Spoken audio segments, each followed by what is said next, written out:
Hello, everyone. This is Cody Lee of BlackCatBooks.org, author of I, the Dragon, Cruel and Beautiful Rabbit Hole, Lore and Frey, and the upcoming Jaw of the Dragon, releasing June 10th, 2023. So I've been talking a little bit about Elden Ring versus Breath of the Wild. I've been making kind of like a lot of snide comments regarding the Elden Ring situation, and I would like to take a moment to kind of reflect on why. Kind of talk about like why I'm doing this, why I'm talking about such an irrelevant piece of last year's media that is Elden Ring.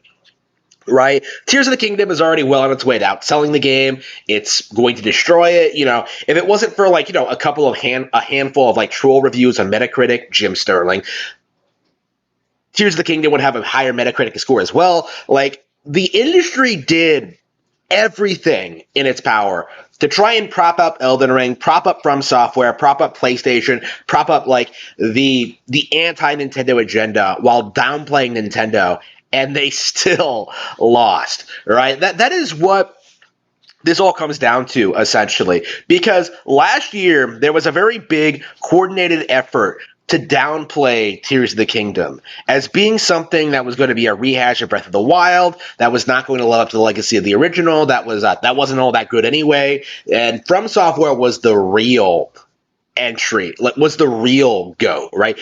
Elden Ring was supposed to be like the game of the year. It was supposed to be like this big, big deal. And there were all these like weird narratives surrounding Tears of the Kingdom, from like the marketing and just like how Nintendo didn't show anything, and the delay, which a lot of people like still will continue to insist was due to the fact that Nintendo was scared of Elden Ring.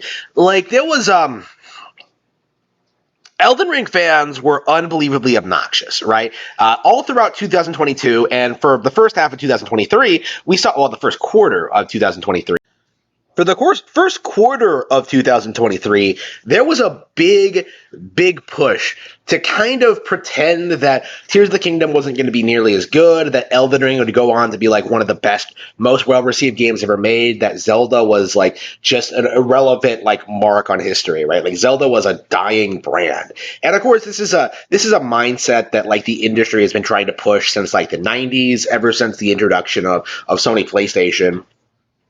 Ever since, like, even as early as Ocarina of Time, we saw these weird conspiracies being pushed that Metal Gear Solid was better than Ocarina. That like, every Zelda game after Ocarina was just a stale rehash of it. And now we're kind of seeing with Tears of the Kingdom and Breath of the Wild that like, these graphics, they're ugly. Like there's nothing impressive about this incredible physics engine. Where there's nothing like interesting or fresh and original about these ideas. They're just rehashes of Ubisoft games. They're not like From Software games at all, which are just peak open world action RPGs, right? The narrative was going The narrative was going along those lines for a very long time until Tears of the Kingdom actually came out. Until people got to see it and got to play it and got to experience it for the first time. Not only is Tears of the Kingdom like better than Breath of the Wild in a lot of ways, it's doing a lot of things that a lot of games simply aren't doing, period. Like when people used to say that like Tears of the Kingdom was ripping off like Banjo-Kazooie Nuts and Bolts, they neglected to mention the fact that like Nuts and Bolts was not a proper Banjo-Kazooie game. It was not a 3D platformer with vehicle building mechanics, right? The way Zelda is a 3D Breath of the Wild game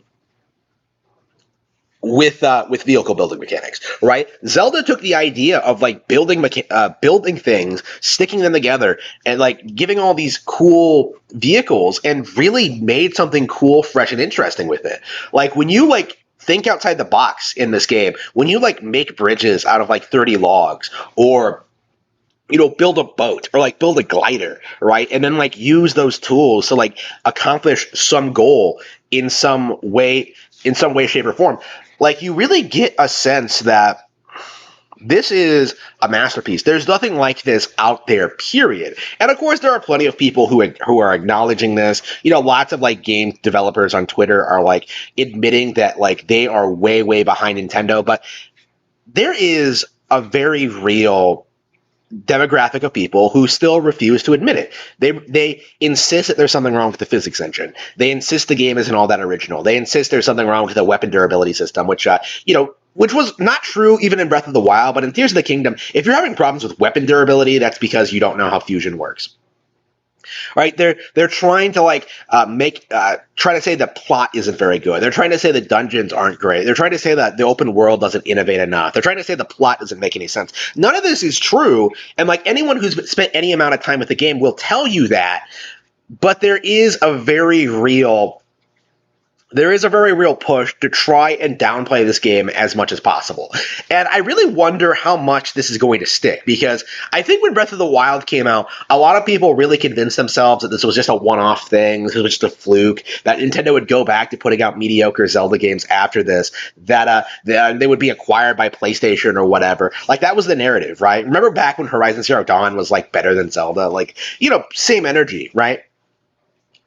The thing about Tears of the Kingdom, it's not necessarily that much better than Breath of the Wild.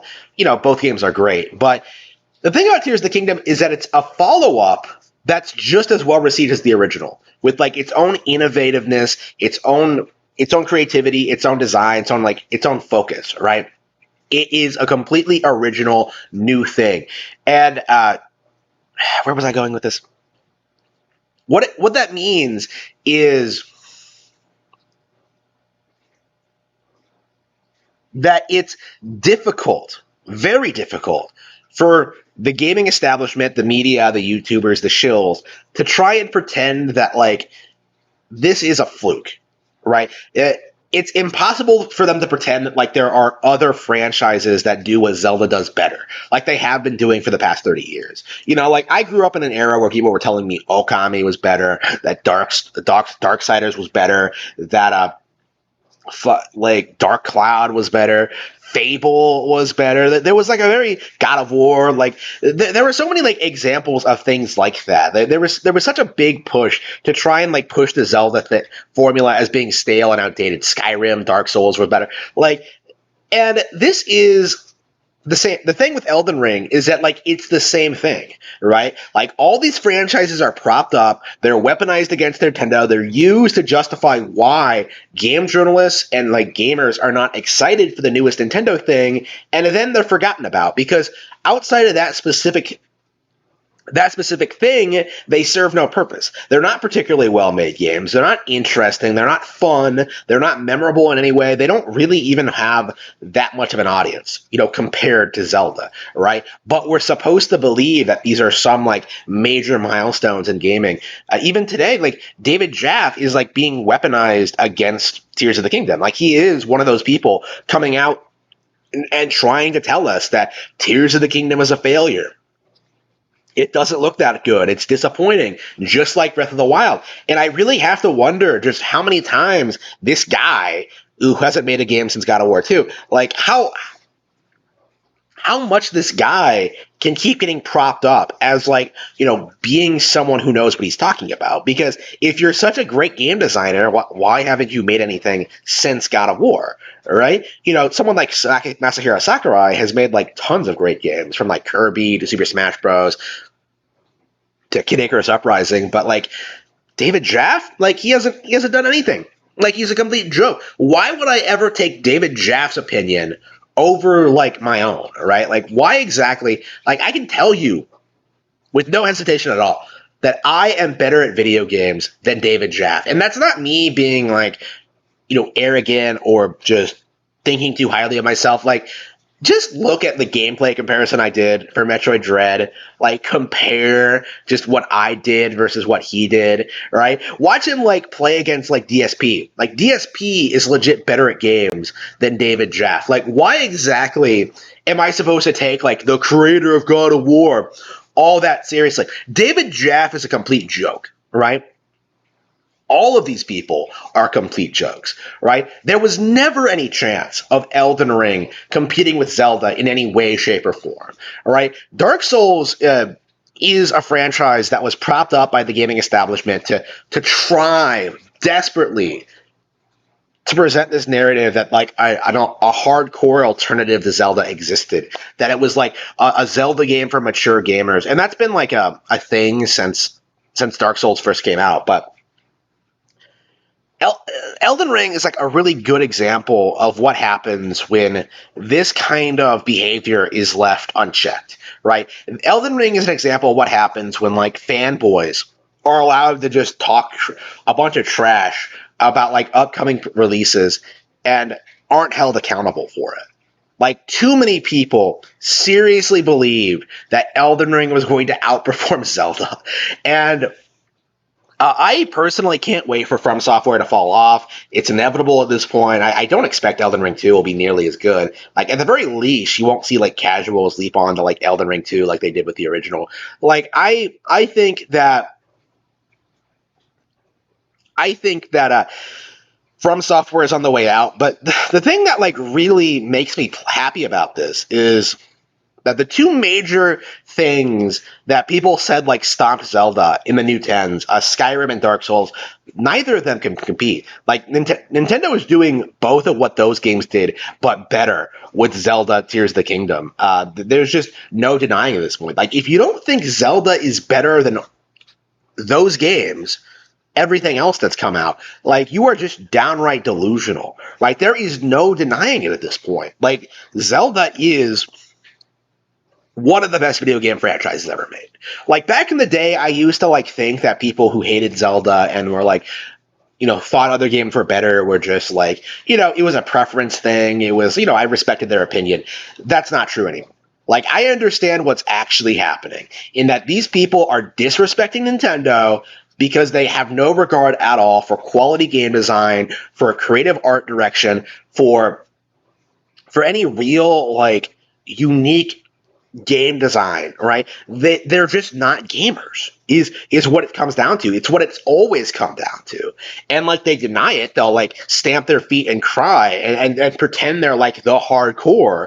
But like when I see people complaining about like I don't know, like different races being in Zelda, when I see people like complain about like quest lines or how the world is structured or like not being able to or like the rain not being able to the rain preventing you from climbing cliffs, right? When I see people like complaining about stuff like that, I just think that like wow, these people don't know how to play the game. And if you don't know how to play the game, why exactly would I ever respect your opinion about it?